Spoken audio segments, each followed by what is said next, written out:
పానం మంచిగా లేనోళ్ళు సర్కారు దవాఖానలో చికిత్స చేయించుకుంటారు. ఇగాడ వైద్యం అందుబాటులో లేకుంటే ఆరోగ్యశ్రీ కింద ప్రైవేటు దవాఖానలలో కూడా వైద్యం చేయించుకుంటారు.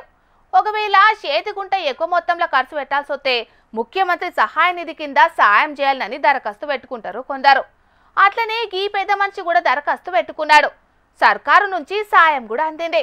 కాకుంటే ఆయన ఏం చేసిండో చూడుండ్రి. 32 లక్షలు నేను ఖర్చు పెడితే ఇవాళ CMRF చెక్ నాకు 60,000 వచ్చింది. 60,000 ఇది కూడా నాకు అవసరం లేదు. థ్యాంక్ యూ, చాలా చాలా సంతోషం. నేను కష్టపడ్డ దానికి, నేను ఇన్ని కొట్లాటలు పెట్టుకున్న దానికి నేను ప్రతిఫలం ఈ 60,000తో నాకు ఒరిగింది ఏం లేదు. Thank you a lot.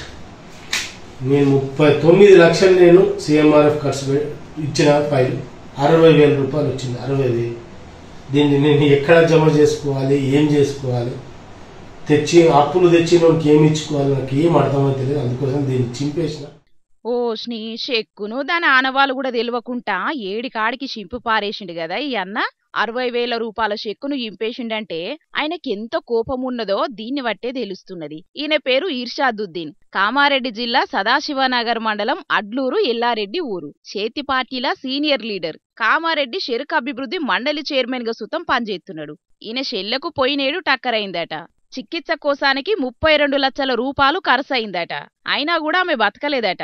ఆమెను బతికించుకునేతందుకు గిన్ని లక్షల అప్పు చేసినా పాయిదా లేకుంటయింది. పోని సర్కారేమన్నా సాయం చేత్తది కావచ్చు, చేసినప్పు తీర్చుకుందామని సీఎం రిలీఫ్ ఫండ్ కోసం దరఖాస్తు పెట్టుకుంటే ఉత్త 60,000 రూపాయలు మాత్రమే మంజూరు చేసేటాళ్లకు బాధ, కోపం అన్ని కలిపి మొత్తానికైతే చెక్కును మొత్తం తుక్కు చింపి పారేసిండు. కాంగ్రెస్ పార్టీ కోసం ఇంత కష్టపడితే ఆఖరుకు మంచి ఫలితమే వచ్చిందనుకుంటా చెక్కును ఇంపిన వీడియోను బయటికి ఇడ్చటాళ్లకు దీని మీద ఇప్పుడు మస్తు చర్చ జరుగుతున్నది. నా పరిస్థితే ఇట్లున్నది.